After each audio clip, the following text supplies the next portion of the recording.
ಇವತ್ತು ಸಾಮಾಜಿಕ ಜಾಲತಾಣಗಳಲ್ಲಿ ಒಂದು ಕಾಂಗ್ರೆಸ್ನ ಮಹಿಳಾ ಕಾರ್ಯಕರ್ತರು ಏನು ಮಾಡ್ತಾರೆ, ನರೇಂದ್ರ ಮೋದಿಜಿಯವರ 33% ಮಹಿಳಾ ಮೀಸಲಾತಿ ಬಿಲ್ ಅನ್ನ ಮುಂದುಗಡೆ ಇಟ್ಕೊಂಡು ಒಂದು ಸ್ಟ್ರೈಕ್ ಅನ್ನ ಪ್ರತಿಭಟನೆಯನ್ನ ಮಾಡ್ತಾರೆ. ಸುಮಾರು 7 ರಿಂದ 8 ದಿವಸಗಳ ಕಾಲ ಸತತವಾಗಿದ್ರ ಪರ ವಿರೋಧ ಪ್ರತಿಭಟನೆಗಳು ಆಗ್ತಾನೆ ಬಂದಿದ್ದಾವೆ. ನಮಗೇನು ಬೇಜಾರಿಲ್ಲ. ಆದ್ರೆ ಇವತ್ತಿನ ದಿನ ಅಲ್ಲಿಯ ಕಾಂಗ್ರೆಸ್ನ ಮಹಿಳಾ ಕಾರ್ಯಕರ್ತರು ಏನು ಮಾಡ್ತಾರೆ ಅಂತಂದ್ರೆ, ನರೇಂದ್ರ ಮೋದಿಜಿ ಅವರ ಪತ್ನಿ ಆದಂತ ಜಶೋದಾಬೇನ್ ಅವರ ಭಾವಚಿತ್ರವನ್ನ ಇಟ್ಕೊಂಡು ಸ್ಟ್ರೈಕ್ ಅನ್ನ ಮಾಡ್ತಾರೆ. ಆ ಮೀಸಲಾತಿಗೂ ನರೇಂದ್ರ ಮೋದಿ ಅವರ ಪತ್ನಿಯ ಫೋಟೋಕ್ಕೂ ಏನು ಸಂಬಂಧ ಅಂತ ಅನ್ನೋದನ್ನ ಹೇಳಬೇಕು. ಇಷ್ಟ್ರ ಮೇಲೆ ಗೊತ್ತಾಗುತ್ತೆ ಇವರು ಮಹಿಳೆಯರ ವಿರೋಧಿ. ಇವ್ರೇನಂತಾರೆ, ನಾವು ಮಹಿಳೆಯರ ವಿರೋಧ ಇಲ್ಲ, ನಾವು ಮಹಿಳೆಯರ ಪರವಾಗಿದ್ದೇವೆ ಅಂತನ್ನೋರು ಇವತ್ತಿನ ದಿವಸ ತಮ್ಮ ಪ್ರತಿಭಟನೆಯಲ್ಲಿ ಮಹಿಳೆಯರ ಫೋಟೋ ಇಟ್ಕೊಂಡಿದ್ದು ಯಾಕಂತ ಅನ್ನೋದು ಹೇಳ್ಬೇಕು. ಈ ವಿಷಯವನ್ನ ಮುಂದಿಟ್ಕೊಂಡು ನಾವು ಇವತ್ತು ಅವರ ವಿರುದ್ಧ FIR ಮಾಡ್ಬೇಕಂತ ಅನ್ಕೊಂಡು ಸ್ಟೇಷನ್ ಬಜಾರ್ ಪೊಲೀಸ್ ಸ್ಟೇಷನ್ ಹತ್ರ ಬಂದ್ರೆ, ಇಲ್ಲಿಯ ಸರ್ಕಲ್ ಸಾಹೇಬ್ರು ಪಾಟೀಲ್ ಸಾಹೇಬ್ರು ಏನಂತಾರೆ ಅಂತಂದ್ರೆ, ನಮಗ್ ಬಾಡಕ್ ಬರಂಗಿಲ್ಲ, ನಾವು ಮಾಡಲ್ಲ ಅಂತಾರೆ.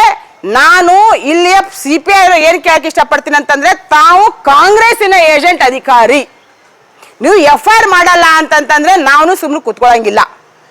ನಿಮಗೂ ಕಾಂಗ್ರೆಸ್ ಕಾರ್ಯಕರ್ತರ ಪ್ರತಿಭಟನೆ ಮಾಡಬೇಕಾಗಿತ್ತು ಅಂತಂದ್ರೆ, ರಾಷ್ಟ್ರೀಯ ಮಹಿಳಾ ಅಧ್ಯಕ್ಷರಾಗ್ಲಿ, ಭಾರತೀಯ ಜನತಾ ಪಾರ್ಟಿ MLA MP ಯಾರಿದಾರ ಕಾರ್ಯಕರ್ತನ ಹಿಡ್ಕೊಂಡು ಅವ್ರೆ ಸ್ಟ್ರೈಕ್ ಮಾಡ್ಲಿ, ಬೇಜಾರಿಲ್ಲ.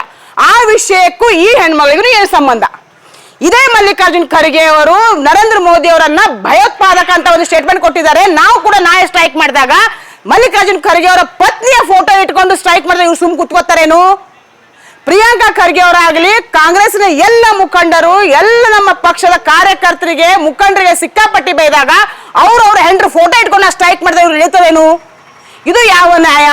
ಇದರಲ್ಲಿ ಕ್ಲಿಯರ್ ಆಗಿ ಗೊತ್ತಾಗುತ್ತೆ ಕಾಂಗ್ರೆಸ್ಸಿನವರು ಪ್ಯೂರ್ಲಿ ಮಹಿಳಾ ವಿರೋಧಿ.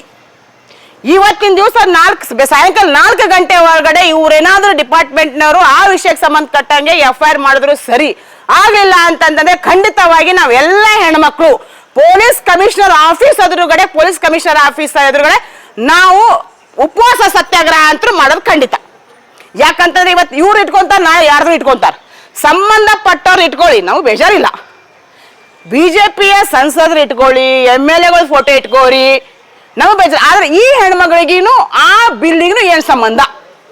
ಹೀಗಾಗಿ ನಾವು ಇಲ್ಲಿ FIR ಮಾಡಕ್ ಬಂದ್ಬೇಕಾದ್ರೆ ಇಲ್ಲಿ ಸರ್ಕಾರ ಸಾಹೇಬ್ರ ಅಂತ ನಮ್ಮ ಮಾಡಕ್ ಬರಲ್ಲ, ನೀವೇನ್ ಮಾಡ್ತೀರಿ ಮಾಡ್ರಿ, ಎಲ್ಲಿ ಹೋಗ್ತೀರಿ ಹೋಗ್ರಿ ಅಂತ ಉಡಾಫೆ ಏನು ಮಾತುಗಳನ್ನ ಆಡ್ತಾ ಇದಾರೆ ಸರ್ಕಾರ ಸಾಹೇಬ್ರ. ಇದು ಸರಿ ಅಲ್ಲ. ನೀವು ಒಂದು ಕಾನೂನು ಸುವ್ಯವಸ್ಥೆಯನ್ನು ಕಾಪಾಡಕ್ ಬಂದಿದ್ರಿ. ಫಸ್ಟ್ ಆಫ್ ಆಲ್ ಬಂದಂತವ್ರಿಗೆ ಯಾವ ತರ ಮಾತಾಡ್ಬೇಕು ಅಂತಂದ್ರೆ ನೀವು ಕಲೀರಿ. ಅದು ಆದ್ಮೇಲೆ ನಿಮಗೆ ಈ ಕಾನೂನು ಕೈಯಾಗಿರ್ಲಿ. ಇವ್ರ ವಿರುದ್ಧ ಕೂಡ ನಾನು ಕಮಿಷನರ್ಗೆ ಕಂಪ್ಲೇಂಟ್ ಮಾತ್ರ ನಾನು ಮಾಡೋದು ಕಟ್ಟಿ FIR ಮಾಡ್ಲೇಬೇಕು. 4 ಗಂಟೆ ಒಳಗಡೆ ಮಾಡ್ಲಿಲ್ಲ ಅಂತಂದ್ರೆ ನಮ್ಮ ಎಲ್ಲ ಮಹಿಳೆಯರ ಜೊತೆ ನಾನು ಅದನ್ನ ಮಾತಾಡ್ಕೊಂಡು ಕಮಿಷನರ್ ಆಫೀಸ್ ಎದುರುಗಡೆ ನಮ್ಮ ಮಹಿಳೆಯರ ಜೊತೆಗೆ ಸ್ಟ್ರೈಕ್ ಮಾತ್ರ ಕೊಡೋದು ಗಟ್ಟಿ.